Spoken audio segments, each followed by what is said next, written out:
Good morning, नमस्ते, अस्सलाम वालेकुम। आज हाजिर हूं मैं आज आपके सामने डेवऑप्स का नया लेक्चर लेके, जिसमें आज हमें देखना है कि कुबरनेटिस का फाइनल आर्किटेक्चर कैसा होता है। यानी कि एक लो लेवल पे जाके अगर हम उसके बुनियादी कंपोनेंट्स की बात करें तो कौन कौन से कंपोनेंट्स उसके अंदर होते हैं और कैसे हम उसको इंस्टॉल करते हैं अपने EC2 इंस्टेंस के ऊपर। कुबरनेटिस पे कैसे हम नोड्स कनेक्ट करते हैं, कैसे क्लस्टर बनाते हैं, आज बहुत सारी बातें हम डिटेल में करने वाले हैं। फाइनली कुबरनेटिस को मैं आज फिनिश करने की कोशिश करूंगा, लैब भी आपको इसी लेक्चर में करके दिखाऊंगा सो दैट ये कंप्लीट हो जाए। कुबरनेटिस के डिटेल में जाने के लिए मैंने जैसा कि आपको पिछले लेक्चर में भी बोला है कि मैं एक नई सीरीज लेके आने वाला हूं पूरी कुबरनेटिस के ऊपर, जिसमें CKA का पूरा कोर्स जो हमारा होता है वो मैं आपको करके दिखाऊंगा। डेवऑप्स इंजीनियर के लिए एक बिगिनर लेवल पे या नॉन टेक्निकल लोगों के लिए जितना जरूरी है वो आज फिनिश हो जाएगा। डेवऑप्स भी ऑफिशियली आज फिनिश हो जाएगा। इसके बाद बस एक आधा रिज्यूम कैसे बनाना है डेवऑप्स लोगों को, वो सारी चीजें मैं डिस्कस करूंगा आपके साथ। तो आपको अब ज्यादा डिटेल में जाने की जरूरत नहीं है। वो लोग जो नहीं जानते या जो सिर्फ मेरे चैनल पे डिपेंडेंट हैं, जो सिर्फ डेवऑप्स मेरे से पढ़ रहे हैं, उनको भी मैं बता दूं कि कहीं गुमराह होने की जरूरत नहीं है। बहुत सारे लोग आपसे कहेंगे कि अरे इस बंदे ने ये वाला टूल तो पढ़ाया नहीं, वो वाला टूल तो पढ़ाया नहीं। भाई डेवऑप्स में 50 टूल होते हैं, आपको मेरी बात का यकीन नहीं, आप गूगल करके देख लो। आपको सारे टूल नहीं पढ़ने और एक इंसान के लिए सारे टूल जानना जरूरी भी नहीं है।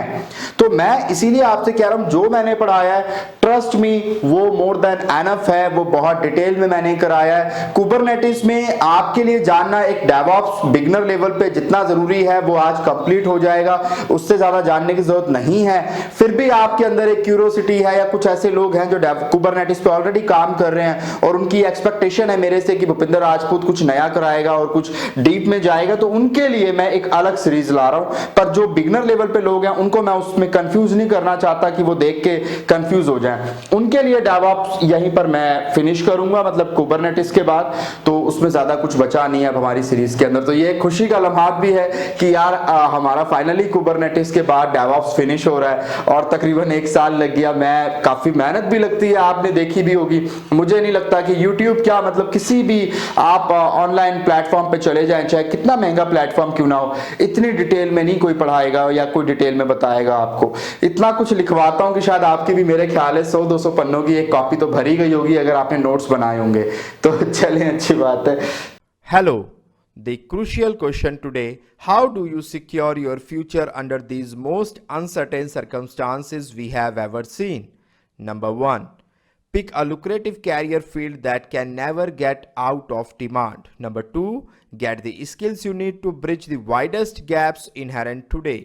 With annual pays averaging between $90,000 and $140,000 in the US, become a DevOps expert and upskill without leaving your job.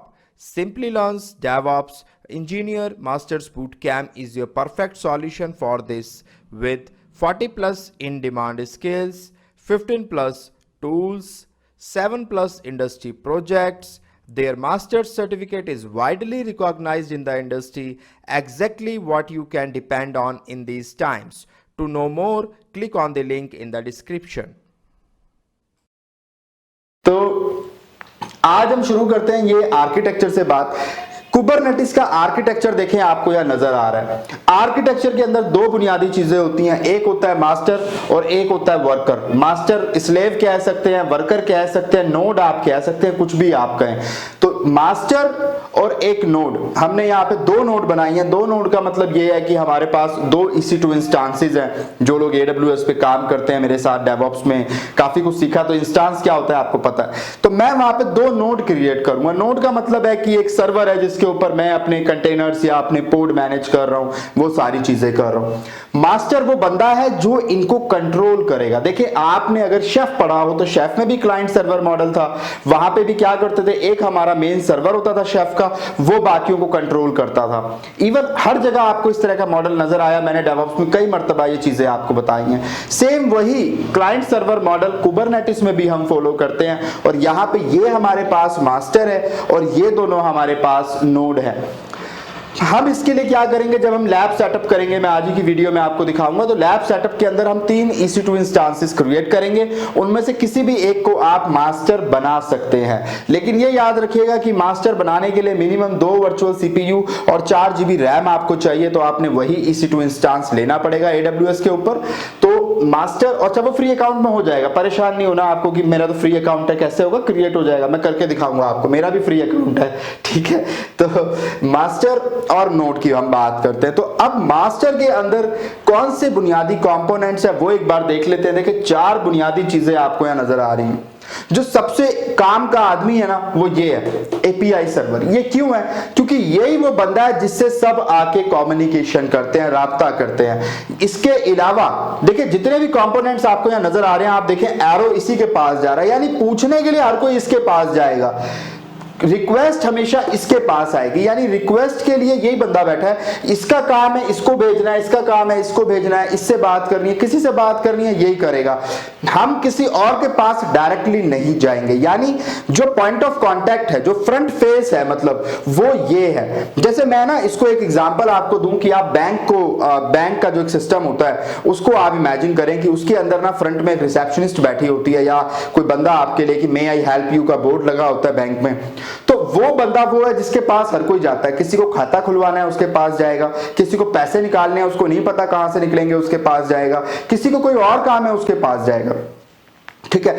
तो ये एपीआई सर्वर ना वही रिसेप्शनिस्ट है जो रिक्वेस्टें सुनता है, रिक्वेस्टें इसके पास आती है, ये उन पे सॉल्यूशन नहीं देता, ये उनके बेस पे कोई काम नहीं करता, ये उनकी रिक्वेस्ट लेके आगे कंसर्न पर्सन को फॉरवर्ड करता है। पर ये बहुत इंपॉर्टेंट है क्योंकि ये फ्रंट फेस है मास्टर और नोड के बीच में। नोड हमेशा इसी के साथ कम्युनिकेट करेगी डायरेक्टली, किसी और के साथ नहीं कम्युनिकेट करेगी, ठीक है। नोड के अंदर भी कंपोनेंट है वो एक्चुअली कम्युनिकेट करते हैं, जो हमारा क्यूबलेट होता है ये कम्युनिकेट करता है इसके साथ, ठीक है। तो एपीआई सर्वर यानी वो रिसेप्शनिस्ट है जिसने सबकी बातें सुननी है और उसके अकॉर्डिंग आगे उनको फॉरवर्ड करना है कि आपने मैनेजर के पास जाना है, आपने कैश वाले बंदे के पास जाना है, आपने किसके पास जाना है। तो एपीआई सर्वर वो होता है, ये cube API server, Kubernetes API server आप इसको कह सकते हैं, एपीआई सर्वर आप कह सकते हैं, जो भी आप कहना चाहें। उसके बाद यहां पे होता है एक बंदा कंट्रोल मैनेजर। कंट्रोल मैनेजर वो बंदा है जो एक्चुअल स्टेट और डिजायर स्टेट इन दोनों का बैलेंस बना के रखता है, यानी ये वो बंदा है जो ये बताएगा कि क्या होना चाहिए और क्या नहीं होना चाहिए। मेरी बात को ध्यान से सुनिएगा। कंट्रोल मैनेजर, देखें नाम में लिखा है कंट्रोल, यानी कंट्रोल कौन करेगा, प्रोसेस को कंट्रोल कौन करेगा, कंट्रोलर मैनेजर करेगा। अब ये कैसे मैनेज करता है? फॉर एग्जाम्पल देखें, अभी आपको नहीं पता कि पॉड क्या होता है, लेकिन मैं फिर भी अभी आपको एक जस्ट एग्जांपल दे रहा हूं कि सपोज करें ये जो पॉड है ना, इसके अंदर ये नीले रंग के जो डब्बे बने हुए हैं ये कंटेनर है। तो अब मुझे सपोज करें पॉड ए के अंदर 2 कंटेनर चाहिए, तो ये कौन इस बात की आप कह लें कि पूरे तरीके से कंफर्मेशन देगा कि जी आपको 2 ही कंटेनर मिलेंगे, ठीक है।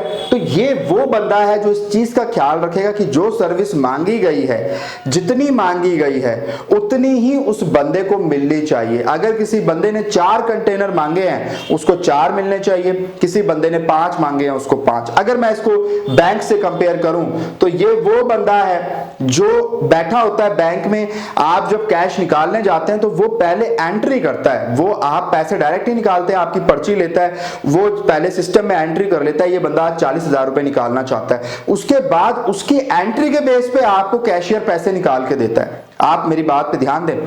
तो ये वो कंट्रोल मैनेजर है जो actual state equal to desired state का बैलेंस बनाता है कि बंदे को चाहिए क्या, बंदे को मिला क्या और उसको चाहिए क्या। डिजायर्ड का मतलब हम चाहते क्या है। अब सपोज हम अपने पॉड के अंदर, पॉड क्या होता है इसको भी हम डिस्कस करेंगे, हम अपने पॉड के अंदर 4 कंटेनर चाहते हैं, ठीक है। ये पॉड एक तरीके का बक्सा ही है, उसके अंदर हम 4 कंटेनर चाहते हैं।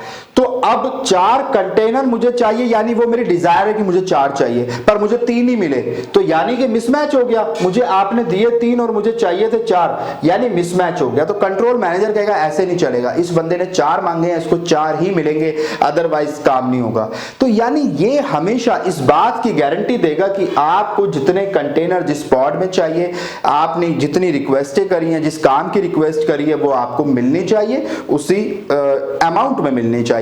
एक्चुअल स्टेट डिजायर्ड स्टेट के बराबर रहे, बैलेंस बना रहे, इस चीज की गारंटी कंट्रोल मैनेजर देता है।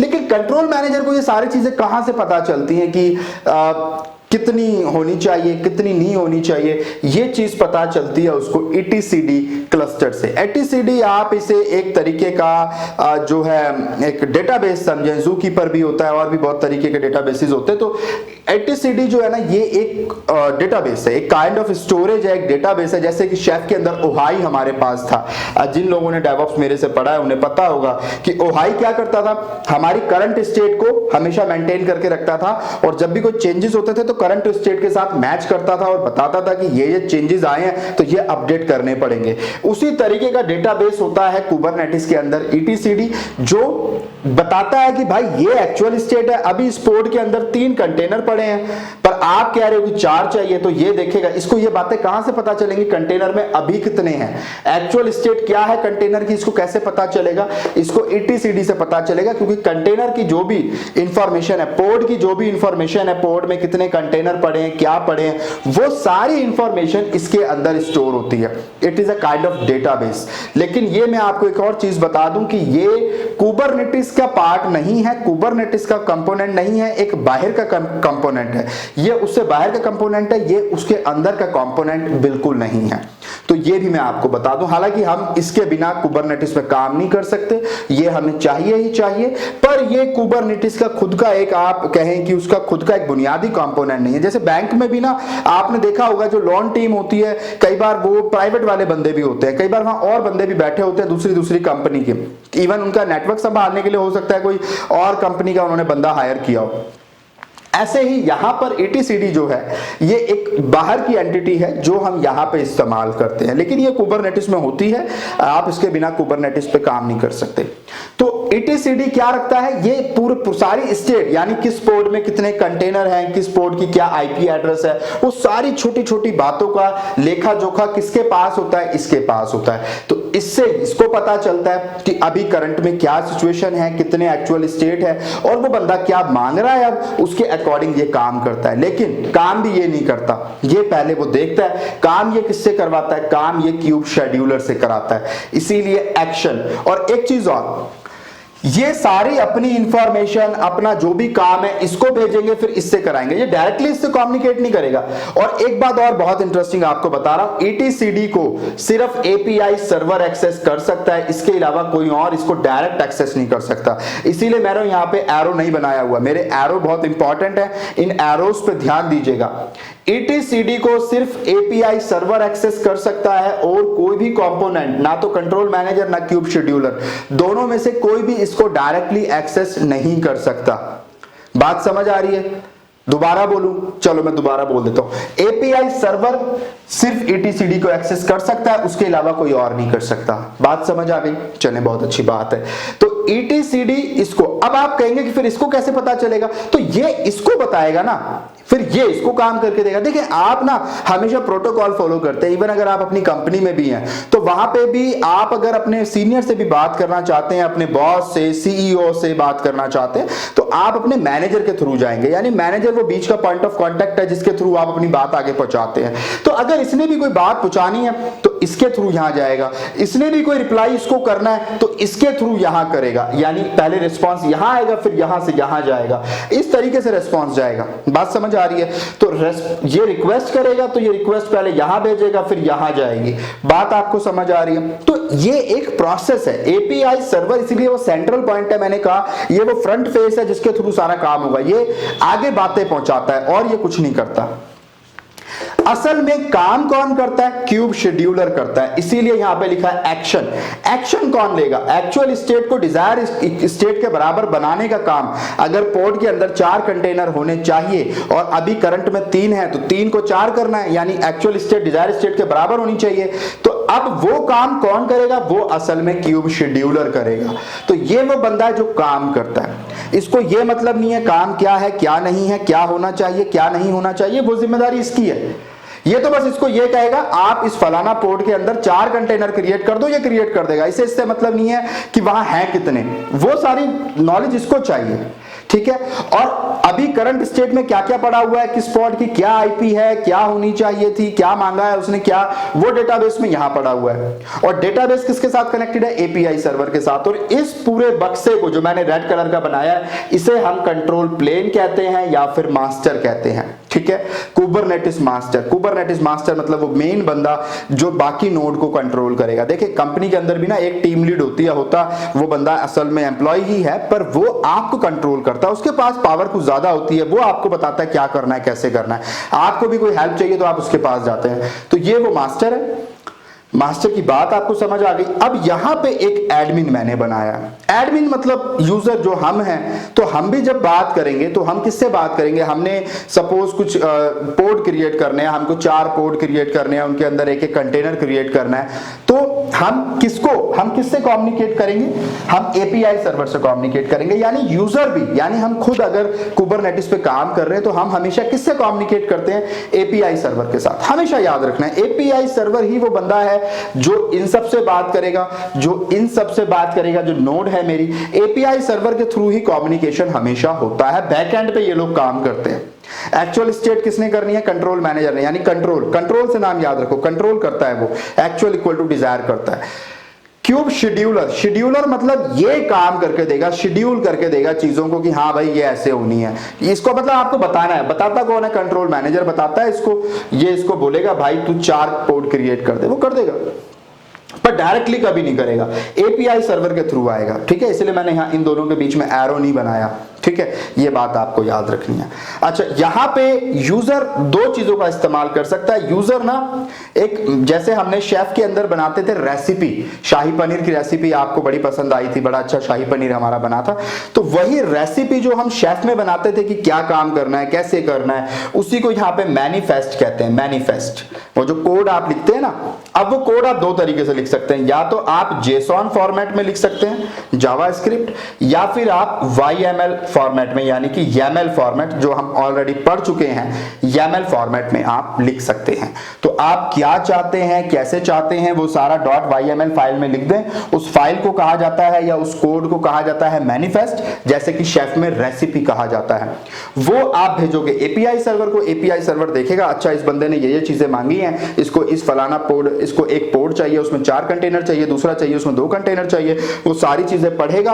पढ़ने के बाद वो कंट्रोल मैनेजर को बोलेगा भाई ये काम होना चाहिए, कंट्रोल मैनेजर कहेगा ठीक है मैं करवा के देता हूं, कंट्रोल मैनेजर वो रिक्वेस्ट यहां भेजेगा, ये सारा काम कर देगा, ठीक है। तो इस तरीके से ये एक प्रोसेस हो रहा है, हम इस तरीके से अपना काम कराते हैं।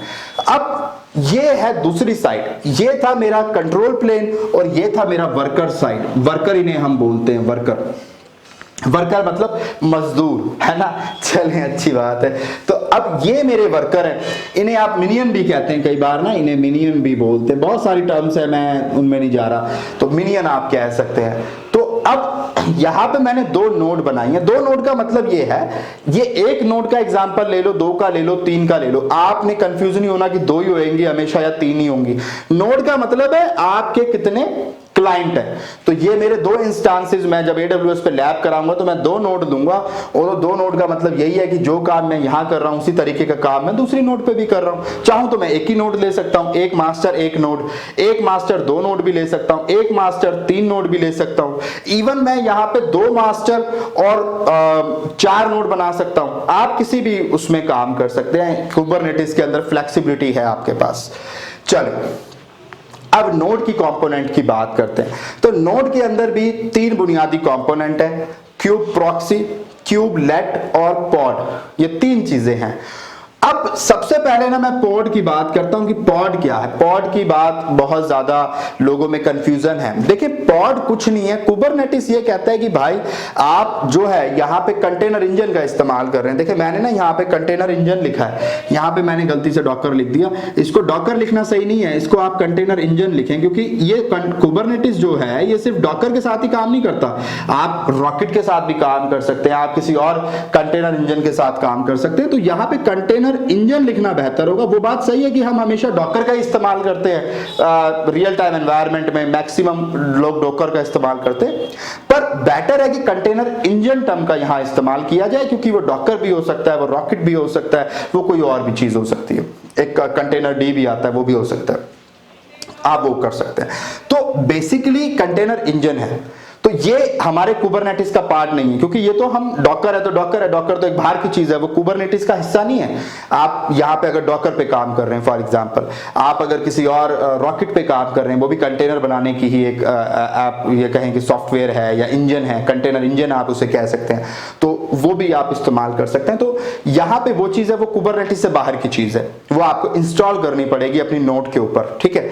चलें, अच्छी बात है। और ये कंटेनर इंजन आपको तीनों पे इंस्टॉल करना पड़ेगा। एक्चुअली आपको यहां भी इंस्टॉल करना पड़ेगा, यहां भी, यानी डॉकर अगर आप इंस्टॉल कर रहे हैं तो तीनों मशीनों पे डॉकर आप इंस्टॉल कर दें पहले। उसके बाद अब यहां पे दो बुनियादी चीजें आपको दिख रही हैं, क्यूबलेट और क्यूब प्रॉक्सी, ठीक है। अच्छा, मैं पॉड की बात कर रहा था। पॉड क्या होता है? पॉड इसकी सबसे बुनियादी यूनिट है, इसको एटॉमिक यूनिट ऑफ कुबरनेटिस कहते हैं, यानी सबसे छोटी। जैसा हम इंसान की बात करें तो इंसान की सबसे बुनियादी जो हमारी चीज होती है वो सेल होती है, सेल, है ना। अच्छा, सेल से भी फिर मुझे याद आया कि सेल जो होता है, अगर फिजिक्स हो तो सेल का मतलब अलग है, अगर बायोलॉजी हो तो सेल का मतलब अलग है ना, और अगर मैथमेटिक्स हो तो सेल का मतलब अलग है।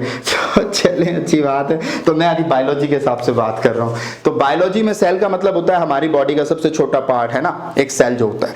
तो ऐसे ही कुबरनेटिस के अंदर जो पॉड होता है वो सबसे छोटी यूनिट होती है।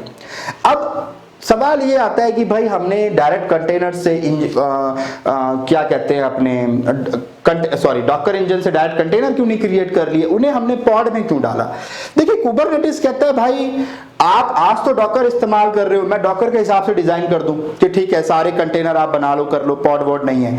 लेकिन कल को आप कहते हो, कल को कोई नया कंटेनर इंजन आप यूज करते हो, उसका अपना एक आर्किटेक्चर है, वो अपने एक तरीके से काम करता है, कोई तीसरा बंदा आया वो अपने तरीके से, तो वो कहता है भाई मैं अपने पॉड क्रिएट कर रहा हूं, आपने इसमें काम करना है, आपने अपना कंटेनर इसके अंदर क्रिएट करना है। अब उसके अंदर क्या है मैं नहीं जा रहा। देखिए, ये कुछ ऐसा है, ये रियल टाइम में भी ना ये बड़ी प्रैक्टिकल चीज है। आप देखें, अगर इमेजिन करें आप एक दफ्तर में जाते हैं, तो एक दफ्तर के अंदर जब आप जाते हैं, किसी प्राइवेट कंपनी में आप ज्वाइन करते हैं, तो आपको एक क्यूबिकल दे दिया जाता है, आपके बैठने की एक जगह दे दी जाती है। अब अगर इमेजिन करें कि ऐसी कोई जगह आपको नहीं दी गई और आपको बस एक कुर्सियां दे दी और किसी ने बोल दिया कहीं भी जाके लगा लो, तो बंदे क्या करते हैं? ऐसा भी आपने रियल टाइम में जिंदगी में कभी ना कभी जरूर हुआ होगा। तो आप क्या करते हैं? ज्यादा से ज्यादा जगह घोरने की कोशिश करते हैं कि यार अभी ऑफिस नया है, एक काम करो ये बड़ी वाली जगह ले लो, है ना। दूसरा बंदा कहेगा ठीक है मैं ये दो कैबिन जो है ना, मैं तो इन दोनों को मिला के अपना बनवा रहा हूं, बड़ा सा कैबिन मैं ले लेता हूं। तो वो क्या करते हैं? अपनी मनमानी शुरू कर देते हैं। अब जब नए बंदे आते हैं उन्हें परेशानी होती है।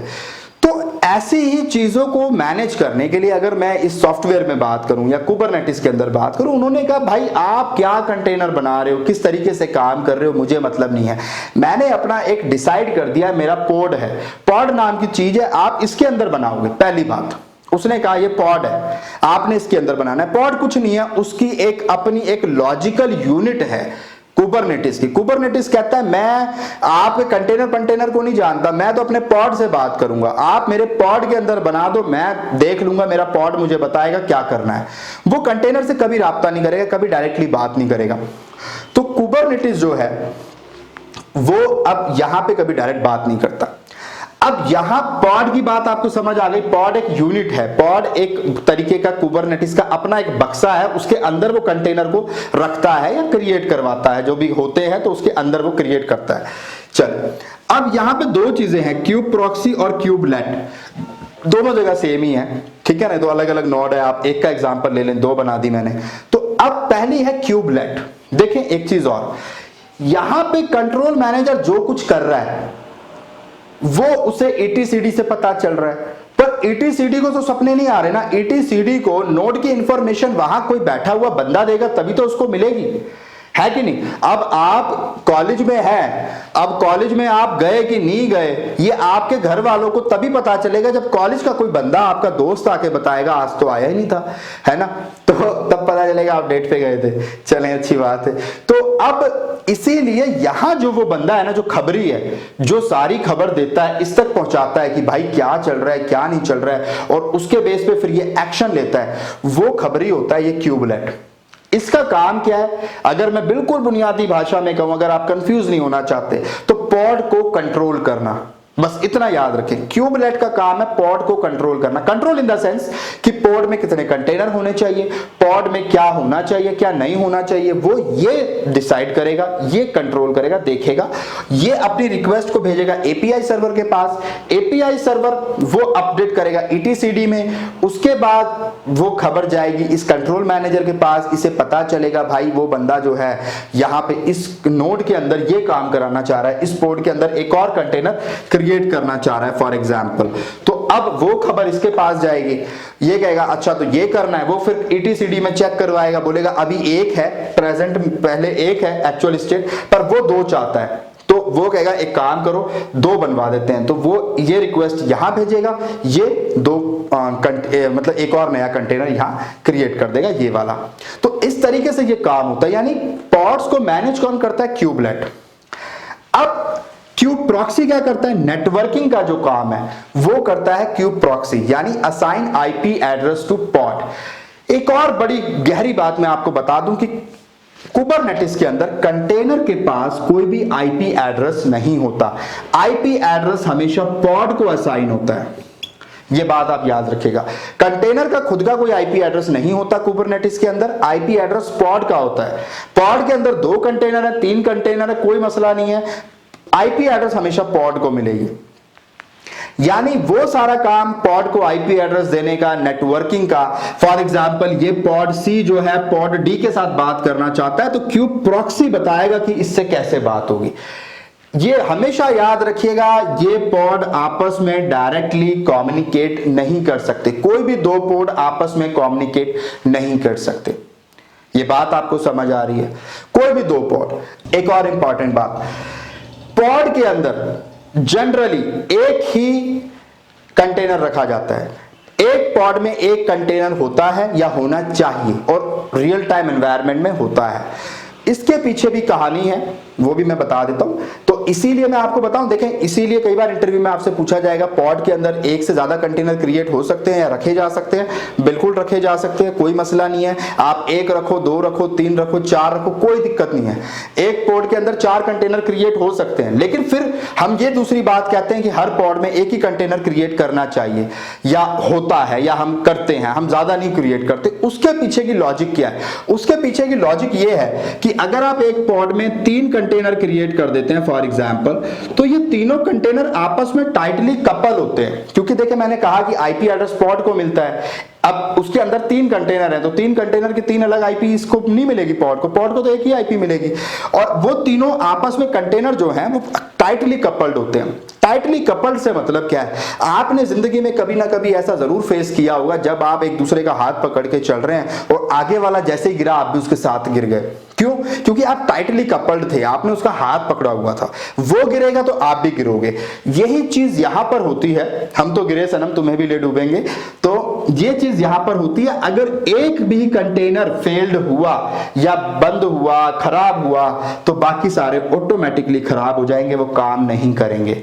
तो ये एक मसला है, इसीलिए उससे बचने का तरीका क्या है? तरीका सिंपल है, आप पॉड में कंटेनर ही एक क्रिएट करो, है ना, आप पॉड के अंदर कंटेनर ही एक क्रिएट करो। हाँ, अगर ये खराब होगा तो ये पूरा पॉड खत्म हो जाएगा, इसकी जगह फिर एक नया पॉड बनेगा। एक चीज और आपको बता दूं, अगर पॉड कभी फेल्ड होता है तो वो पॉड कभी दोबारा से रिक्रिएट नहीं हो सकता, दोबारा से स्टार्ट नहीं हो सकता। जैसे आदमी मरने के बाद कभी जिंदा नहीं हो सकता, पॉड अगर एक बार फेल्ड हो गया, एक बार किसी भी वजह से खराब हो गया, तो उसकी जगह नया पॉड बनेगा, उसकी आईपी एड्रेस अलग होगा, सारी चीजें नई होंगी, पुराना नहीं क्रिएट हो सकता।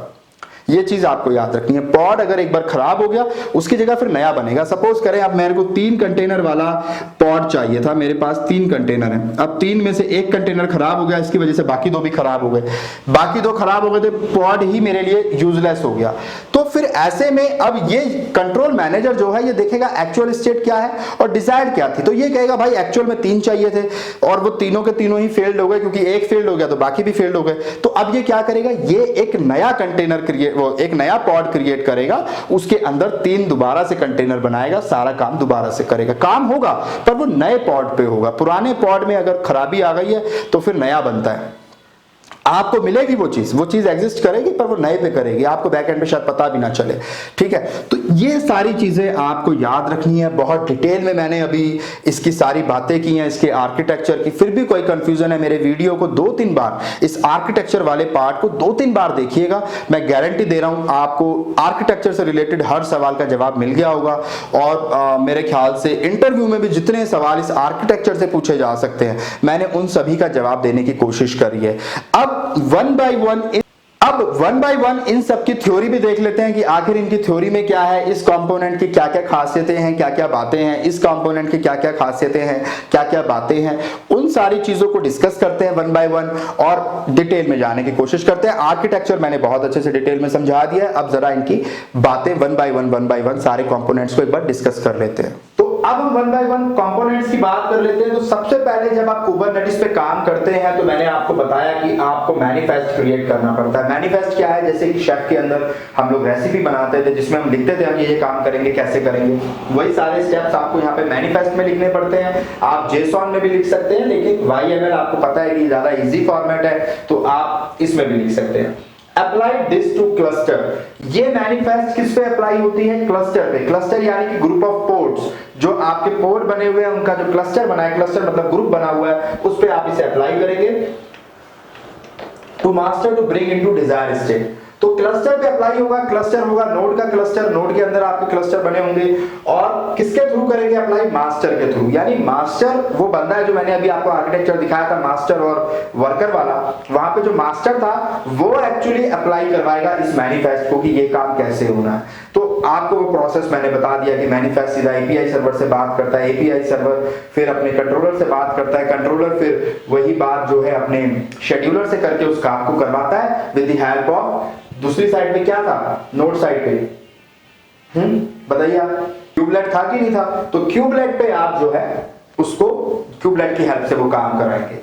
पोड runs on node which is controlled by master, तो पोड कहां पे रन करते हैं? नोड के ऊपर करते हैं, और उन्हें कौन कंट्रोल करता है? मास्टर कंट्रोल करता है। अब मास्टर बनाने के लिए मास्टर कौन होगा, नोड कौन होगा?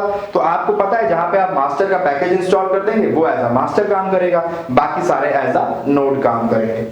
अब मास्टर की क्या क्या काम है वो यहाँ पे लिख दिए हैं, सो दैट जब इंटरव्यू का टाइम आए आपका तो आप जवाब दे पाए, आप ब्लैंक ना रहे। ठीक है, चले अच्छी बात है। Kubernetes cluster contains containers running और बेयर मेटल या VM इंस्टेंसेस, क्लाउड इंस्टेंसेस, या फिर मिक्सअप भी हो सकता है। यानी कि कुबरनेटिस के क्लस्टर्स में क्या क्या होता है? कंटेनर्स होते हैं, कंटेनर पॉड के अंदर कंटेनर होते हैं। तो आप ये भी कह लें कि पॉड के अंदर या 2 पॉड 3 पॉड मिलकर क्लस्टर क्रिएट कर रहे हैं। तो कुबरनेट क्रिएट क्लस्टर कंटेनर्स रनिंग, तो रनिंग कंटेनर्स होते हैं।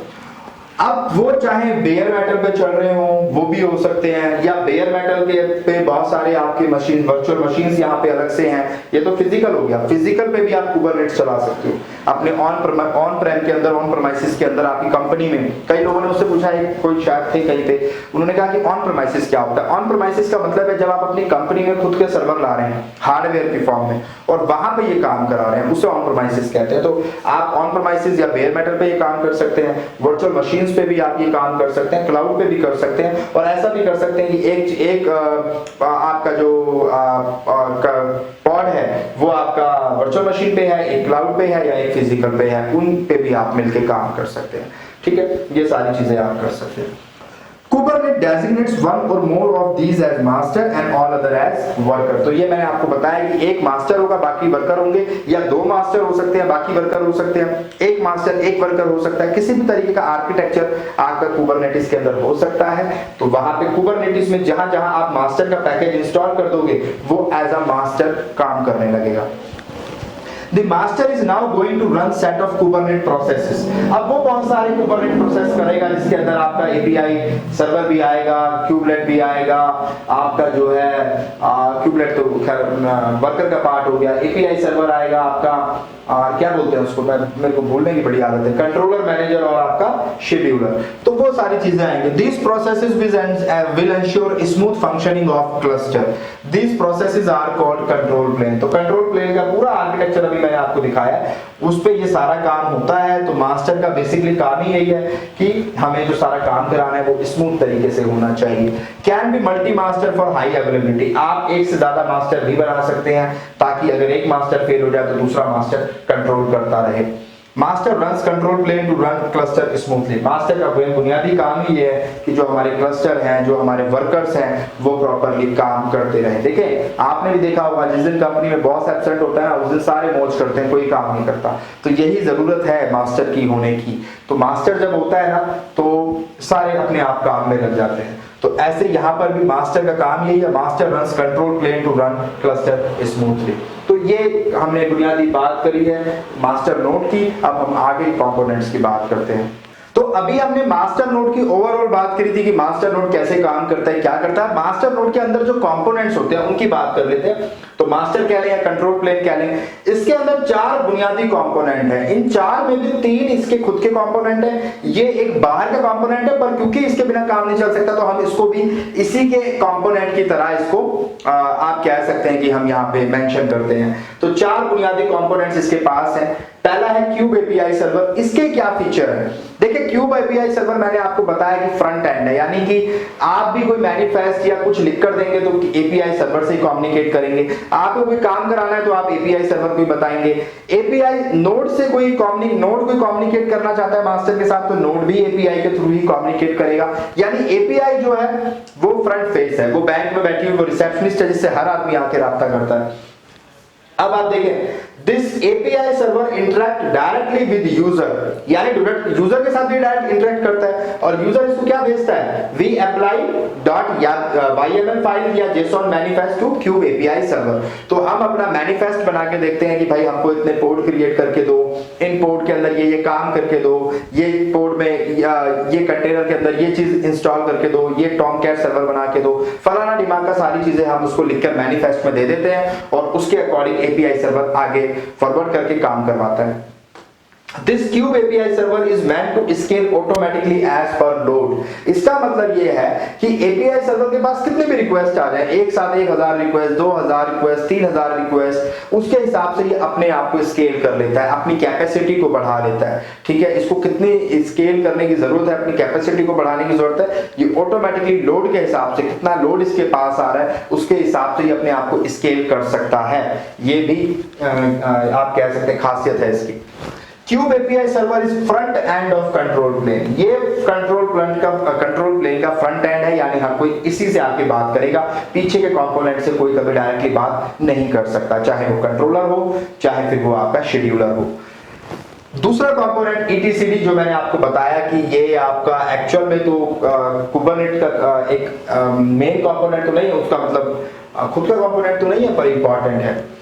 ये एक्चुअली में एक काइंड ऑफ आप कह सकते हैं क्लस्टर स्टोर है या एक काइंड ऑफ डेटाबेस है, छोटा सा एक डेटाबेस आप कह सकते हैं। Stores Meta data and status of cluster. Meta data क्या होता है? मेटा डेटा होता है कि अब जैसे हमारी फोटोग्राफ है, मैंने कैमरे से फोटो खींची तो उस फोटोग्राफ की भी कुछ डिटेल्स होती है। जैसे हमारे लिए डेटा क्या है, हमारे लिए डेटा फोटोग्राफ है, हम तो फोटोग्राफ पढ़ रहे हैं, लेकिन मोबाइल क्या समझता है? मोबाइल फोटो को नहीं समझता, मोबाइल उसकी इंफॉर्मेशन को समझता है और उसी हिसाब से उन्हें अरेंज करता है। आपने देखा होगा जो फोटो आपने आज खींची है वो पहले नजर आएगी, जो कल खींची थी वो बाद में नजर आएगी आपकी गैलरी के अंदर। क्यों? क्योंकि मशीन मेटा डेटा को समझती है। मेटा डेटा यानी फोटो कब खींची गई थी, किस फॉर्मेट में खींची गई थी, क्या उसका पिक्सल साइज था, क्या उस फॉर्मेट था, कौन सा फिल्टर आपने इस्तेमाल किया, वो सारी इंफॉर्मेशन उस फोटो की होती है, वो मेटा डेटा कहलाती है। आपके लिए डेटा फोटोग्राफ है, आपको तो फोटोग्राफ से काम है, लेकिन मशीन को मेटा डेटा से काम है। तो मेटा डेटा होता है डेटा का डेटा, ठीक है, तो उसको मेटा डेटा कहते हैं। इसको मैं लिख भी देता हूं यहाँ पे ना, डेटा ऑफ डेटा। जो लोग नॉन टेक्निकल हैं उनके लिए डेटा ऑफ डेटा। जो डेटा क्या है हमारे लिए, फॉर एग्जांपल फोटोग्राफ, और फोटोग्राफ का भी जो डेटा होता है यानी कि उसका साइज क्या है, वो कब फोटो खींची गई थी, किस फॉर्मेट में खींची गई थी, तो वो सारी चीजें उसका मेटा डेटा होती है। तो वो सारा मेटा डेटा यहाँ पे स्टोर होता है ईटीसीडी के अंदर। और किस फॉर्मेट में होता है? की वैल्यू के अंदर। की वैल्यू फॉर्मेट होता है इसका। की वैल्यू कैसे होता है? जैसे कि नेम तो हो गया की, और वैल्यू क्या हो गई? भूपिंदर। तो इस फॉर्मेट में ये सब कुछ स्टोर करता है।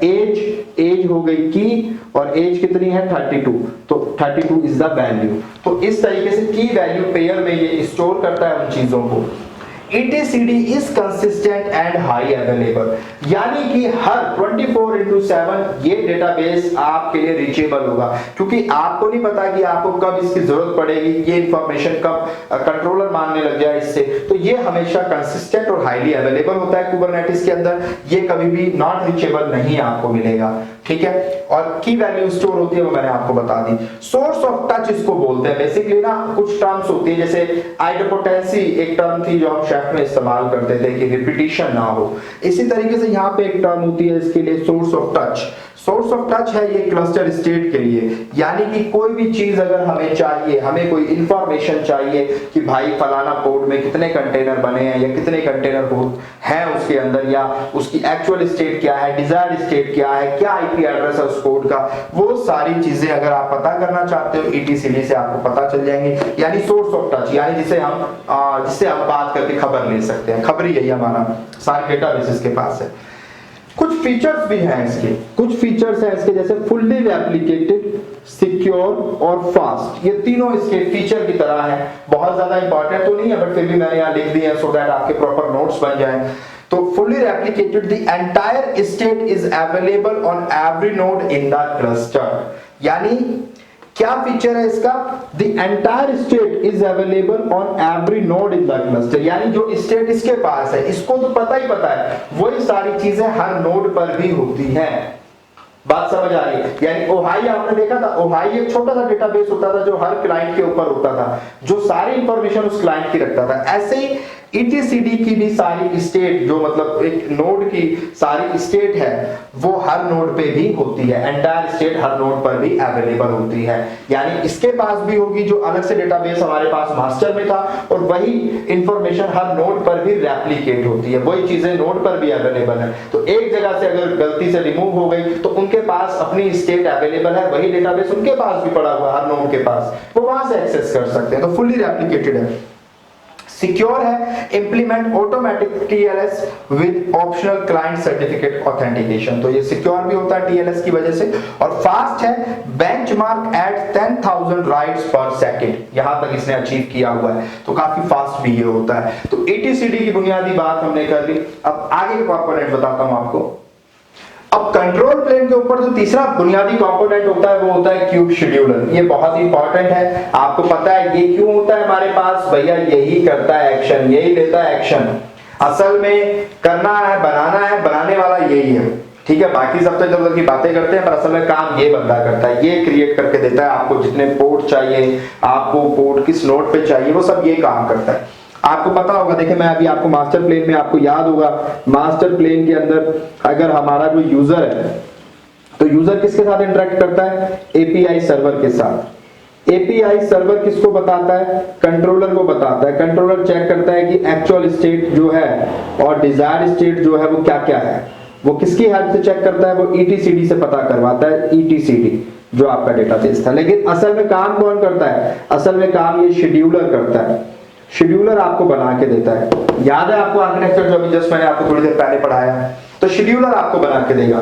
तो when user make request for the creation and management of ports, जब भी यूजर कहेगा भाई मुझे इतने पोर्ट क्रिएट करके दो, अपने मैनिफेस्ट में लिखेगा, वो एक्सेल में सारी चीजें लिखेगा, तो kube scheduler is going to take action on this request. तो क्यूब शेड्यूलर रिक्वेस्ट को एक्सेप्ट करेगा। हालांकि वो रिक्वेस्ट किसके थ्रू होती है आएगी? यूजर एपीआई सर्वर को बताएगा, एपीआई सर्वर कंट्रोलर मैनेजर को बोलेगा, और कंट्रोलर मैनेजर फिर शेड्यूलर को काम बोलेगा। तो इस तरीके से ये काम होगा।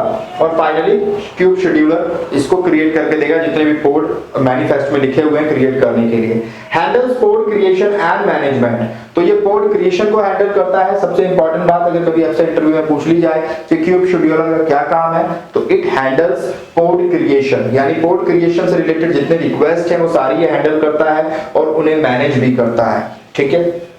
Cube scheduler match assign any node to create and run ports.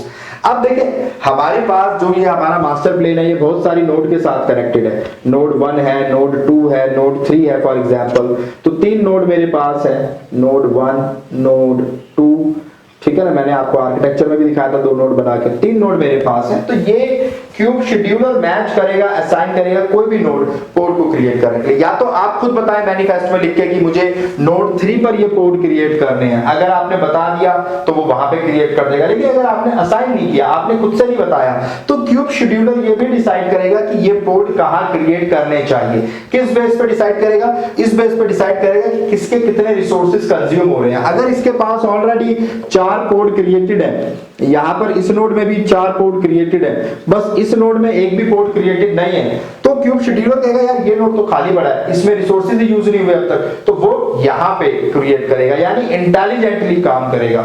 ठीक है, ये एक इंपॉर्टेंट बुनियादी काम है, वो मैंने डिटेल में यहां भी लिखा है। A scheduler watches for newly created ports, वो देखता है कि ये न्यूली क्रिएटेड पोर्ट जो मैंने बनाए हैं that have no node assigned, जिसके ऊपर मैंने कोई भी नोड असाइन नहीं करी। यही वाला बात मैं डिटेल में लिख रहा हूं कि हमने पोर्ट क्रिएट करने की बात तो मैनिफेस्ट में लिख दी, पर ये नहीं बताया कि ये पोर्ट किस नोड पे क्रिएट करने हैं, ये हमने वहां पे नहीं लिखा अपनी YML फाइल के अंदर। तो ये क्या करेगा? For every port that the scheduler discovers, the scheduler become responsible for finding best node for that port to run on. तो शेड्यूलर खुद से डिसाइड करेगा कि कौन सा बेस्ट नोड रहेगा इन पोर्ट्स को रन कराने के लिए। तो अगर आपने लिखा है कि मुझे नोड 3 पे बनाने हैं तो नोड 3 पे बनाएगा, नहीं लिखा है तो ये खुद से इंटेलिजेंटली फाइंड आउट करेगा कि कौन सा बेस्ट नोड है, वहां पे उन पोर्ट्स को ये क्रिएट करके रन कराएगा। Scheduler gets the information for hardware configuration from configuration files। तो शेड्यूलर के पास configuration files की इंफॉर्मेशन जो वो ETCD से लेगा, उसके बेस पर वो ये चेक कर पाता है कि हार्डवेयर कॉन्फ़िगरेशन यानी कितने रिसोर्सेज किस नोड के इस्तेमाल हो रहे हैं और किसके नहीं हो रहे हैं, तो उसके बेस पे फिर वो वहां पे पोर्ट क्रिएट करता है। Scheduler gets the information for hardware configuration from configuration files उसके पास होती हैं, and schedules the ports on nodes accordingly, और उसके अकॉर्डिंगली ही पोर्ट्स को क्रिएट करेगा। अगर ये नोड बिल्कुल इस्तेमाल नहीं हो रही तो ऑब्वियसली वो यहां पर पोर्ट क्रिएट करेगा। तो ये सारा काम होता है शेड्यूलर का। क्यूब शेड्यूलर आप इसे कहते हैं, जो एक्शन लेता है यानी असल में पोर्ट क्रिएट करता है, उन्हें मैनेज करता है। अब अगले कंपोनेंट की बात करते हैं, दैट इज कंट्रोल मैनेजर। अब कंट्रोल मैनेजर की बात कर लेते हैं। कंट्रोल मैनेजर आपको पता है ये हमारा चौथा पार्ट है, और ये क्या करता है? ये आपकी एक्चुअल स्टेट और डिजायर स्टेट को बराबर रखने की कोशिश करता है कि आपके पास अभी क्या, आप कितनी पोर्ट, कितने नोड आपके हैं और कितने आप चाहते थे, उन दोनों को इक्वल करके रखने का ये काम करता है। अगर वो इक्वल नहीं है तो फिर ये शेड्यूलर से कह के उन्हें इक्वल करवाता है। तो ये वो बंदा है कंट्रोल मैनेजर जो कंट्रोल करता है चीजों को। Make sure actual state of cluster matches to desire state, इस चीज की गारंटी देने की काम ये करता है कि भैया एक्चुअल स्टेट और डिजायर स्टेट दोनों सेम होनी चाहिए। 2 possible choices for control manager. अब आपके पास 2 चॉइसेस हैं। अगर आप क्लाउड पे पूरा कुबरनेटिस चला रहे हैं, क्लाउड के ऊपर आपके काम कर रहे हैं, तो वहां पे आपके पास क्लाउड कंट्रोलर मैनेजर होगा, ऑटोमेटिकली अपने आप ये पैकेज आ जाएगा। If Kubernetes on cloud, then it will be cloud controller manager। और अगर आप ऑन प्रोमाइसिस चला रहे हैं, फिजिकल हार्डवेयर के ऊपर चला रहे हैं, नॉन क्लाउड आपका एनवायरनमेंट है, तो वहां पे क्यूब कंट्रोलर मैनेजर नाम का बंदा वहां पे नजर आएगा। यानी दोनों के लिए अलग अलग है, काम करेंगे लेकिन 2 अलग अलग पैकेज आप समझ लें। क्लाउड के लिए ये इस नाम से होता है और नॉर्मल फिजिकल पे ये क्यूब कंट्रोलर मैनेजर के नाम से होता है। इसके अंदर भी फिर बहुत सारे कंट्रोलर्स होते हैं जिसकी बात हम नहीं कर रहे, 5-6 कंट्रोलर इसके अंदर होते हैं और मेरे ख्याल से क्लाउड कंट्रोलर में तो ऐसे सच नहीं होते। लेकिन कुछ कंपोनेंट्स हैं जो इन कंट्रोलर के होते हैं। इन कंट्रोलर पे भी कुछ कंपोनेंट्स होते हैं, हर बंदा होता है जिसका अपना एक स्पेसिफिक काम होता है। किसको आईपी चेक करनी है, किसको नोड्स के बारे में पता करना है, किसको पोर्ट्स के बारे में पता करना है, इस तरीके के कुछ कंपोनेंट्स हैं। जैसे कि नोड कंट्रोलर पहला component, for checking the cloud provider to determine if a node has been detected in the cloud after it stops responding. तो नोड कितनी है, कितनी नोड रेस्पॉन्ड कर रही है, कितनी नहीं कर रही है, कितनी न्यूली क्रिएटेड हुई है। इस कंट्रोलर मैनेजर के अंदर भी ना ये कुछ कंपोनेंट्स होते हैं। तो नोड की जो जानकारी रखता है वो नोड कंट्रोलर रखता है। ठीक है, हालांकि इतनी डिटेल में आपको जाने की जरूरत नहीं, फिर भी मैंने बता दिया। दूसरा होता है route controller, responsible for setting up network routes on your cloud. अब कैसे जाना है, क्या रास्ता होगा मेरी नोड तक पहुंचने का, फिर नोड से पोर्ट तक पहुंचने का, वो सारी चीजों की जानकारी राउट कंट्रोलर के पास होती है। फॉर एग्जांपल एक नोड को दूसरे के साथ बात करनी है या एक पोर्ट को दूसरे के साथ बात करनी है, तो क्या रूट होगा, उसको कौन कंट्रोल करेगा, राउट कंट्रोलर करेगा।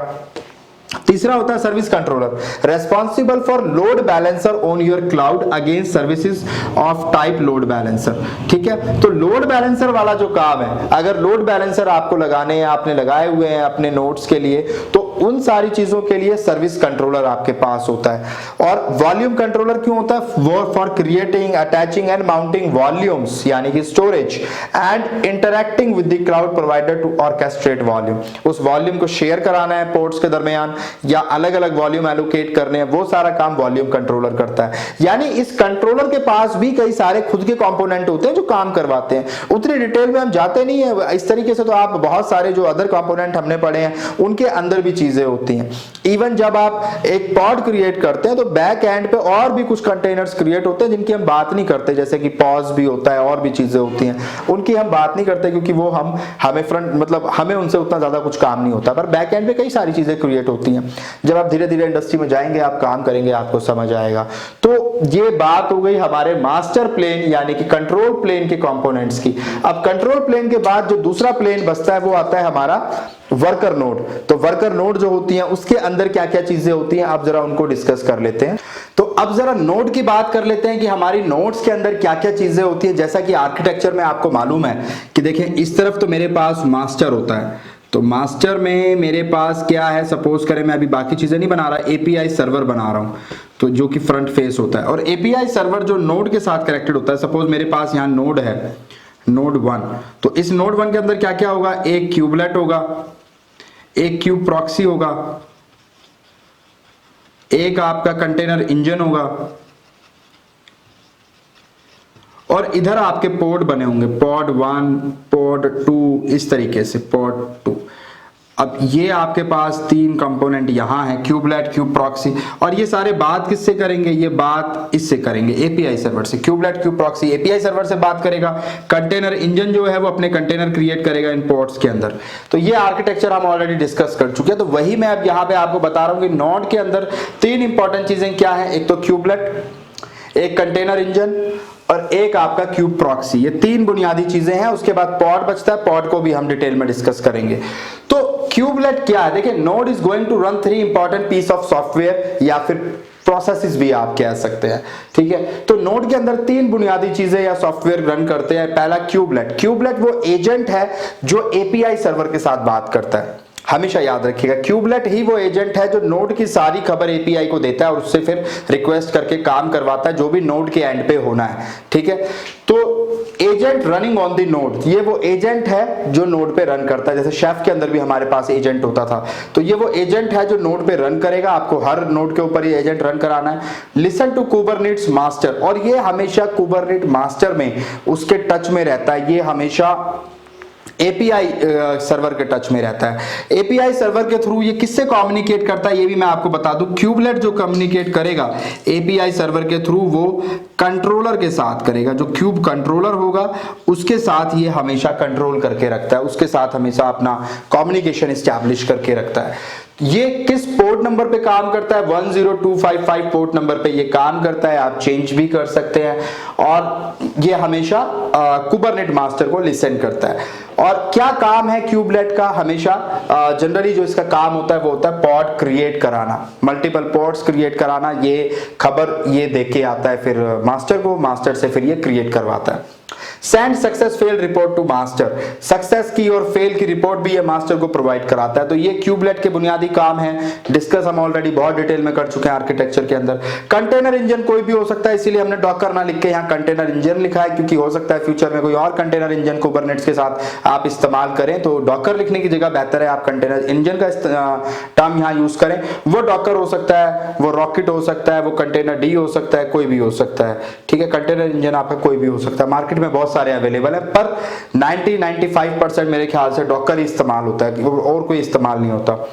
Works with kubelet, container engine kubelets के साथ मिलकर काम करता है। पुलिंग इमेजेस, वही जो डॉकर इंजन के काम है, इमेज को पुल करके लाना, कंटेनर बनाने, कंटेनर पे वो इमेज को रन कराना, टॉमकैट सर्वर बनाना है आपको, विंडो सर्वर बनाना है, जो भी बनाना है, फिर उनको स्टार्ट करना, स्टॉप करना। Exposing containers on post specified in master manifest, manifest जो आपकी YML की फाइल होगी, जो कोड आप स्क्रिप्ट लिखेंगे वहां पे, उसमें आप बता सकते हैं कि कंटेनर को एक्सपोज किस पोर्ट नंबर से हमें एक्सपोज करना है, कौन से पोर्ट नंबर ओपन करने हैं, किस पोर्ट नंबर के थ्रू कम्युनिकेशन कराना है, वो सारी चीजें भी आप इस इंजन के थ्रू कर सकते हैं। वो मैनिफेस्ट में जो होगा कंटेनर इंजन आपको करके देगा। तीसरा जो इंपॉर्टेंट बुनियादी सॉफ्टवेयर या कंपोनेंट है नोड के अंदर, वो होता है क्यूब प्रॉक्सी। देखिए नोड अकेला नहीं है, नोड जो बना है ना वो इन्हीं चीजों से मिलके बना है, क्यूबलेट से, क्यूब प्रॉक्सी से, कंटेनर इंजन से और पॉड से, इन सब से मिलकर एक नोड बनता है। नोड अपने आप में कुछ नहीं है, नोड इन्हीं चीजों का कलेक्शन है। तो जो तीसरी चीज है वो है क्यूब प्रॉक्सी। क्यूब प्रॉक्सी का बुनियादी काम है आपको आईपी असाइन कराना, आपके पॉड को आईपी असाइन करना, उसको आईपी एड्रेस देना। आईपी एड्रेस क्या होता है, जिन लोगों को नहीं पता, जो नॉन टेक्निकल बैकग्राउंड से हैं, वो मेरी आईपी एड्रेस की वीडियो जरूर देखें, CCNA की प्लेलिस्ट में पड़ी हुई है, उसको जरूर आप चेक करें, आपकी नॉलेज बहुत अच्छी हो जाएगी, आपको पता चलेगा आईपी एड्रेस क्या होता है। बहुत इंपॉर्टेंट टॉपिक है। तो ये आईपी असाइन करता है मेरे पोर्ट को, क्यूब प्रॉक्सी के हवाले से ये काम होता है कि हर पोर्ट को एक आईपी एड्रेस मिलता है। ये आईपी एड्रेस कैसा होता है, ये आईपी एड्रेस डायनामिक होता है, यानी अगर आप पोर्ट को स्टॉप करके स्टार्ट करेंगे तो आईपी एड्रेस भी चेंज हो जाएगा। It is required to assign IP address to ports. Kube proxy run on each node, ये हर नोड पे रन करेगा। This make sure that each port will get its on unique IP address. और काम क्या है इसका, हर नोड पे इसका काम यही है कि हर पोर्ट के पास एक आईपी एड्रेस हो, क्योंकि जब तक पोर्ट के पास आईपी एड्रेस नहीं होगा वो कम्युनिकेट नहीं कर पाएगा, वो चीजों के साथ प्रॉपरली काम ही नहीं कर पाएगा। ठीक है, these three components collectively consist node. तो इन्हीं चीजों से मिलकर नोड बनती है, तो ये हमने यहाँ पे लिख दिया। लेकिन नोड का एक बहुत ही इंपॉर्टेंट कंपोनेंट आप कह लें, जो इंटरव्यू में पूछा जाता है, एग्जाम में आपसे इसके बारे में पूछा जाएगा, और कहीं भी आप जाएंगे तो पॉड के बारे में पूछा जाएगा। तो अब जरा मैं पॉड की डिटेल्स आपको बता देता हूं। तो अब फाइनली हम बात करते हैं पॉड की, कि भैया पॉड क्या होता है। देखिए अभी तक मैंने आपको जो आर्किटेक्चर बताया उसमें यहां पे मेरे पास मास्टर है और यहां मेरे पास नोड है, यही मैंने आपको बताया है, ये मेरी नोड है। मास्टर के अंदर मेरे पास कई सारे कंपोनेंट है, जिनमें जो फ्रंट एंड पे है वो API सर्वर है, और यहाँ पे मेरे पास क्यूबलेट है, क्यूब प्रॉक्सी है, और साहब इसके बाद यहाँ पे कंटेनर इंजन है, और मेरा ख्याल है यहाँ पे हमारे पास है पॉड। तो पॉड मेरे यहाँ पे आते हैं, पॉड है ना। अब पॉड को क्रिएट कौन कर रहा है, ये क्यूबलेट क्रिएट कर रहा है, क्यूबलेट उनको मैनेज कर रहा है। तो पॉड असल में है क्या, देखिए पॉड कुछ नहीं है, कंटेनर के अंदर, जैसे डॉकर इंजन के अंदर डॉकर क्या करता है, कंटेनर क्रिएट करता है जिसमें आप अपनी इमेज चलाते हैं, इमेज को रन करते हैं, और आप टॉमकैट सर्वर या कोई भी सर्वर बना सकते हैं। यहां पे ये कहते हैं, कुबरनेट कहता है भाई काम तुम ही करो, लेकिन तुम मेरे एनवेलप में काम करोगे, तुम अपनी एंटिटी नहीं शो करोगे, तुम्हें मेरे हिसाब से चलना होगा। तो वो कहता है मैं आपको रैप कर देता हूं, आपके कंटेनर कुछ भी हो, चाहे आप डॉकर का कंटेनर चला रहे हो, या आप रॉकेट का कोई कंटेनर क्रिएट किया, या कंटेनर डी का आपने क्रिएट किया है, आपको काम मेरे रैपर में यानी मेरे बैनर में आके करना पड़ेगा। जैसे कोई भी बंदा होता है ना, एक कंपनी होती है, जब हम माइक्रोसॉफ्ट के लिए काम कर रहे हैं फॉर एग्जांपल, तो सारे एम्प्लॉय माइक्रोसॉफ्ट के कहलाते हैं। माइक्रोसॉफ्ट कहता है भाई आप अपने आप को अलग से नहीं दिखा सकते कि मैं इससे अलग हूं, अगर आप मेरे एम्प्लॉय हो तो आपको मेरे अकॉर्डिंग काम करना पड़ेगा, आप मेरे एम्प्लॉय कहलाओगे। हालांकि मेरा खुद का नाम है भूपिंदर राजपूत और मैं अपने आप में एग्जिस्ट करता हूं दुनिया के अंदर, लेकिन माइक्रोसॉफ्ट के लिए मैं उनका एक एम्प्लॉय हूं, बाकी सारे उनके एम्प्लॉय हैं, हमें उन्हीं के कोड को फॉलो करना पड़ेगा। ऐसे ही कुबरनेटिस के अंदर ये कहते हैं कि मेरा पोर्ट जो है ये आपको इस रैपर के अंदर आके आपको ये कपड़े पहनने पड़ेंगे, आपको ड्रेस पहननी पड़ेगी। आप इसको ऐसे समझें कि पोर्ट जो है ना वो ड्रेस है और कुछ नहीं है, हमने कंटेनर को ड्रेस पहना दी और वो पॉड बना दिया, बस बंदा वही है, काम वही कर रहा है, लेकिन अब जैसे माइक्रोसॉफ्ट के अंदर, जैसे या हॉस्पिटल के अंदर डॉक्टर जाते हैं सफेद रंग का लिबास पहन लेते हैं, कोट पहन लेते हैं, तो वो डॉक्टर बन जाते हैं, है ना। वही जब बाजार में सब्जी खरीदते हैं तो कोई डॉक्टर नहीं कहेगा, क्यों? क्योंकि उन्होंने वो लिबास नहीं पहना, वो लिबास पहनते ही हम उन्हें डॉक्टर कहने लगते हैं। ऐसे ही यहाँ पे कंटेनर जैसे ही लिबास पहनेगा या इस कोट के अंदर आएगा, पॉड के अंदर आएगा, वो क्या बन जाएगा? एक पॉड की तरह वो बिहेव करेगा। अब कंटेनर कुबरनेटिस जो है वो पॉड से बात करेगा, पॉड से काम करवाएगा, उसे नहीं पता उसके अंदर काम कौन कर रहा है, असल में कंटेनर्स कर रहे हैं, लेकिन उसे उससे मतलब नहीं, वो पॉड को जानता है, पॉड से बात करता है। तो कुबरनेटिस के अंदर pod is the smallest unit, यानी कुबरनेटिस में हम पॉड में काम करेंगे, पॉड की लैंग्वेज में बात करेंगे।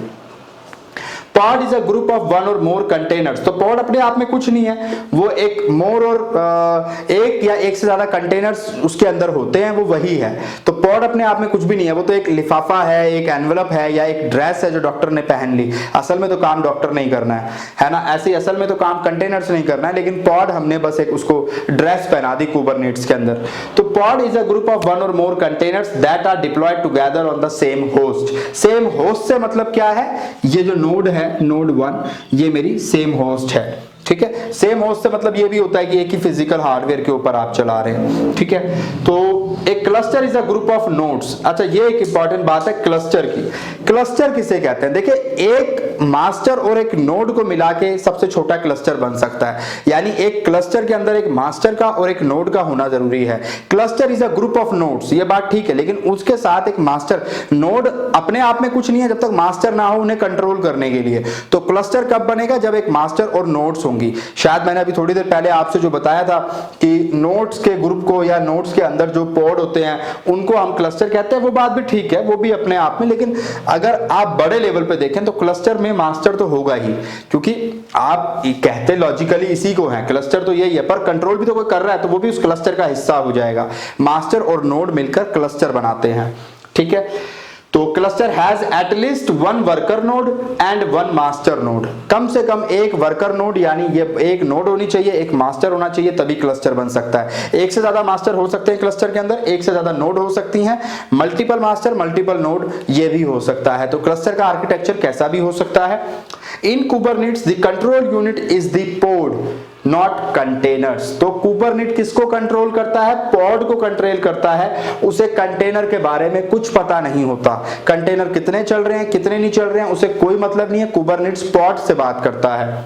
Consist of one or more tightly coupled containers. Pod के अंदर क्या हो सकते हैं? एक या एक से ज्यादा टाइटली कपल्ड कंटेनर्स हो सकते हैं, लेकिन रिकमेंडेड क्या है? एक पॉड में एक कंटेनर होना चाहिए, क्योंकि एक से ज्यादा होंगे तो वो टाइटली कपल्ड होंगे। और टाइटली कपल्ड का मतलब मैं आपको बता चुका हूं कि जैसे ऐसा समझे कि सारे लोग एक दूसरे का हाथ पकड़ के चल रहे हैं और भाग रहे हैं, और जैसे ही आगे वाला गिरता है पीछे वाले सारे गिर जाते हैं, तो वो टाइटली कपल्ड हैं, सारे एक दूसरे से बंधे हुए हैं। तो इसमें यही होता है, अगर आपने एक पॉड के अंदर एक से ज्यादा कंटेनर क्रिएट कर दिए और एक भी कंटेनर खराब हो गया तो बाकी सब भी अपने आप खराब हो जाते हैं, काम नहीं करते या गलत काम करने लगते हैं, सही से काम नहीं करते।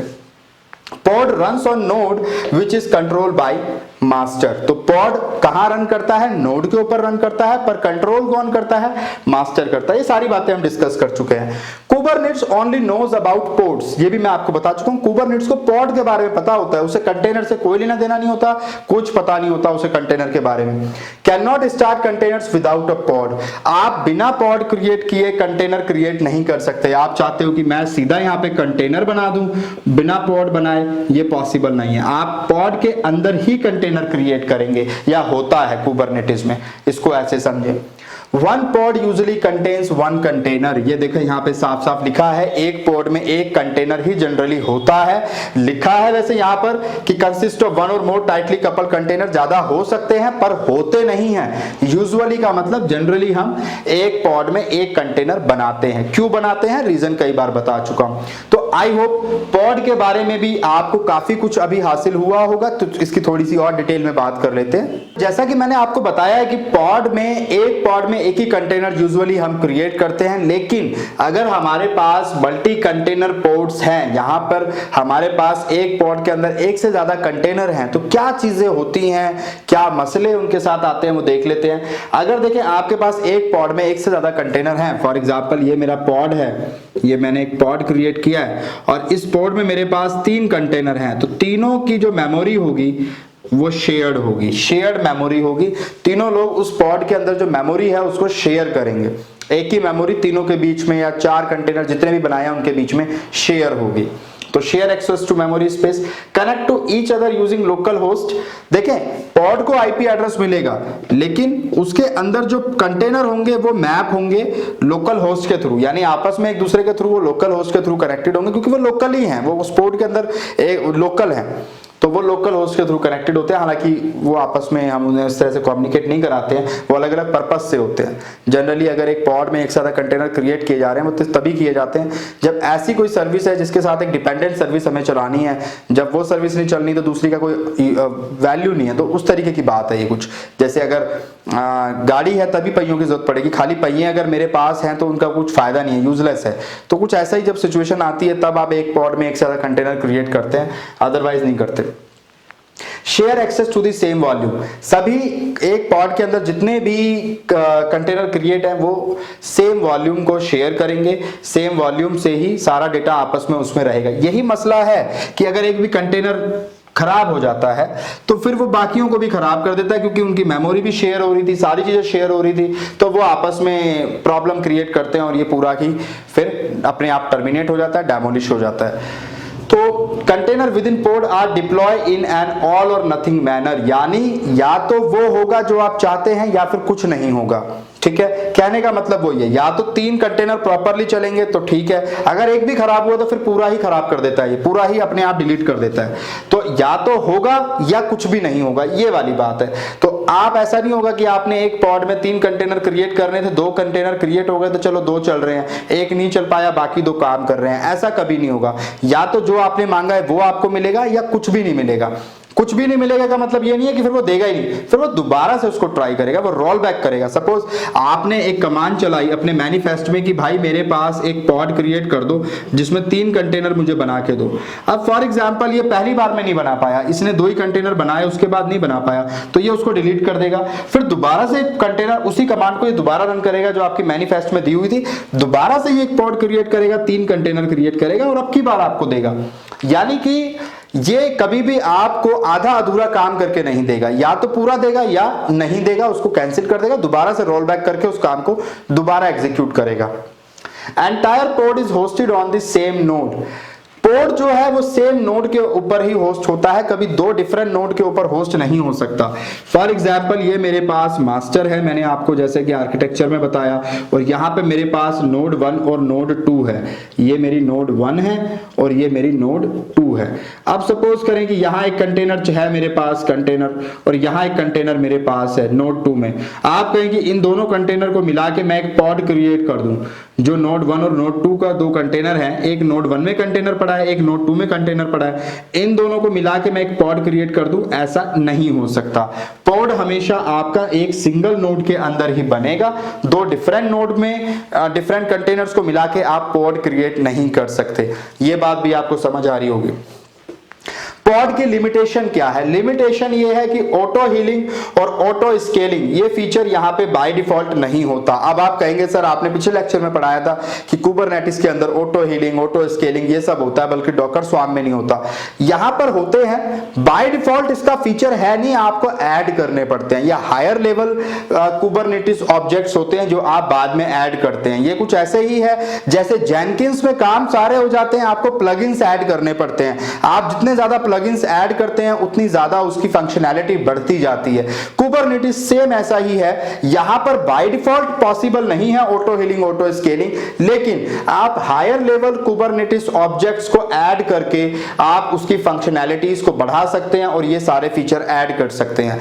तो बाय डिफॉल्ट वहां पे नहीं होता पॉड का ऑटो स्केलिंग, ऑटो हीलिंग, पर हां आप हायर लेवल ऑब्जेक्ट्स ऐड करके ये काम करवा सकते हो। पॉड अगर क्रैश हो जाए तो क्या होगा? अगर पॉड की एक लिमिटेशन ये भी है कि भाई अगर हमने पॉड क्रैश कर दिया फॉर एग्जांपल, तो फिर क्या होना चाहिए या कैसे ये उसको रोल बैक करेगा, कैसे उसको दोबारा से अब ये क्रिएट करेगा, वो फिर एक लिमिटेशन हमारे पास मसला है। उसके सॉल्यूशंस क्या है? Higher level Kubernetes objects. अब हायर लेवल कुबरनेट्स ऑब्जेक्ट्स एक तरीके से प्लगइन्स, आप इनको समझ लीजिए कि इन्हें हमें ऐड करना पड़ता है कुबरनेटिस के साथ। पहला रेप्लिकेशन सेट, इसे ऐड करने से ऑटो स्केलिंग और ऑटो हीलिंग दोनों काम आप कर सकते हो। आप ऑटो स्केलिंग और ऑटो हीलिंग दोनों काम आपके हो जाएंगे। उसके लिए आपको ये हायर लेवल ऑब्जेक्ट ऐड करना पड़ेगा कुबरनेटिस में। डिप्लॉयमेंट, अगर आप ये ऐड करते हो, ये हायर लेवल ऑब्जेक्ट ऐड करते हो, तो वर्जनिंग और रोल बैक आपका पॉसिबल हो जाएगा। वर्जनिंग का क्या मतलब है? सपोज आपने एक कोड लिखा और उस कोड को आपने लिखकर डिप्लॉय कर दिया, उसको आपने अपडेट करके जो भी रन करा दिया। अगले दिन आपने उस कोड में कुछ चेंजेस करे, आप कोई वेबसाइट बना रहे थे फॉर एग्जांपल, आपने उसमें कोई चेंजेस करे और अब की बार आपने उसका नया वर्जन 1.1 करके आपने क्रिएट किया और वहां पे डाल दिया। तो इस तरीके से वर्जन्स आप मेंटेन कर रहे हो।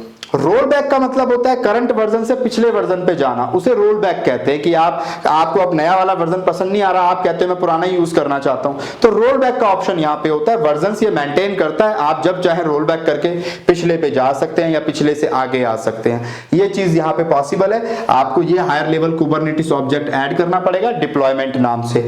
ऐसे ही सर्विस नाम का एक हायर लेवल ऑब्जेक्ट हमारे पास कुबरनेटिस में होता है, जिसकी हेल्प से आप स्टैटिक आईपी अपने पॉड को दे सकते हो। बाय डिफॉल्ट पॉड के पास डायनामिक आईपी होती है, लेकिन अगर आप सर्विस नाम का हायर लेवल ऑब्जेक्ट ऐड करते हो तो आप स्टैटिक आईपी भी अपने पॉड को दे सकते हो और नेटवर्किंग के बाकी काम भी करा सकते हो।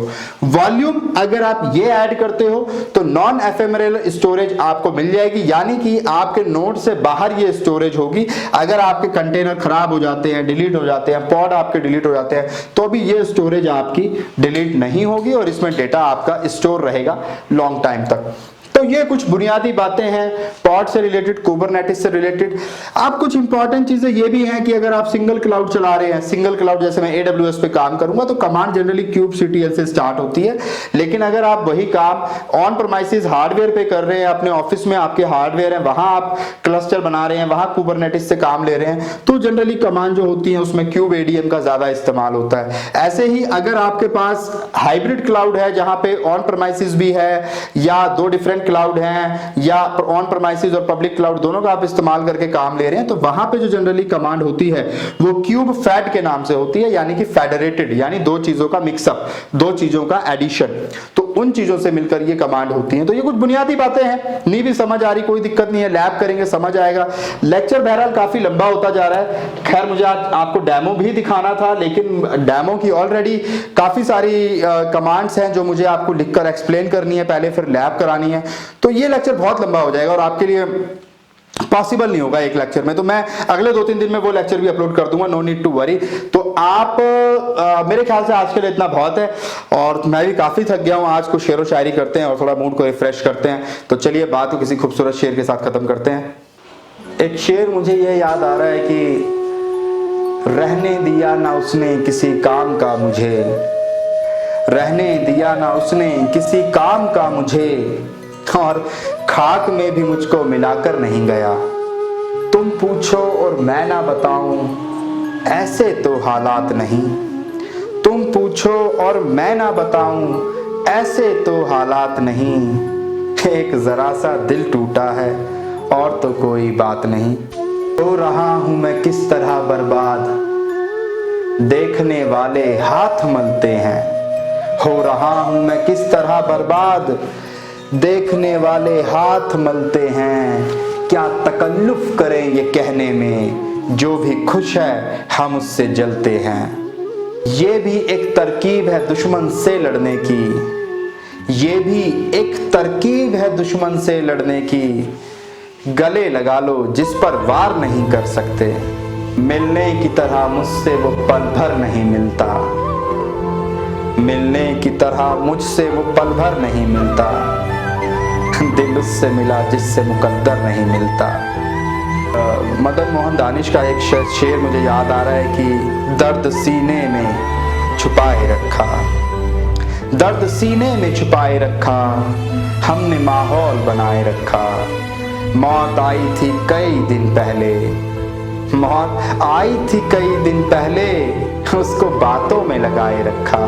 और थे भटकने के बहुत अंदेशे, थे भटकने के बहुत अंदेशे, इश्क ने हमको बचाए रखा। और एक शेर ये याद आता है कि आईने का साथ प्यारा था कभी, आईने का साथ प्यारा था कभी। एक एक चेहरे पर गुजारा था कभी, उसको टुकड़ों में कैसे कर लूं मैं कबूल, उसको टुकड़ों में कैसे कर लूं मैं कबूल, जो मेरा सारे का सारा था कभी। इश्क के किस्से न छेड़ो दोस्तों, इश्क के किस्से न छेड़ो दोस्तों, मैं इसी मैदान में हारा था कभी, मैं इसी मैदान में हारा था कभी। चले, शेर व शायरी तो चलती रहेगी, नया लेक्चर लेके आएंगे। डेवऑप्स ऑलमोस्ट फिनिश हो चुका है, इस बात की मुबारकबाद आपको। और बस लैब रह गई है कुबरनेटिस की, वो मैं और कराऊंगा। और डिटेल में कुबरनेटिस आपके लिए जो आएगा वो मैं एक अलग से सीरीज बनाऊंगा। बिगनर लेवल पे जितना कुछ ज़रूरी है वो मैंने यहाँ पे करा दिया है, कहीं जाने की ज़रूरत नहीं है, कहीं परेशान होने की ज़रूरत नहीं है। कोई भी आपको इधर उधर की बातें बताए कि ये टूल रह गया, वो टूल रह गया, परेशान नहीं होना है। जो कुछ कराया मैंने डिटेल में कराया है, परेशान नहीं होना। वीडियो को लाइक ज़रूर करें, शेयर ज़रूर करें, कमेंट में ज़रूर बताएं ये लेक्चर कितना फ़ायदेमंद आपको लगा। ख्याल रखें अपना और दुआओं में याद रखें।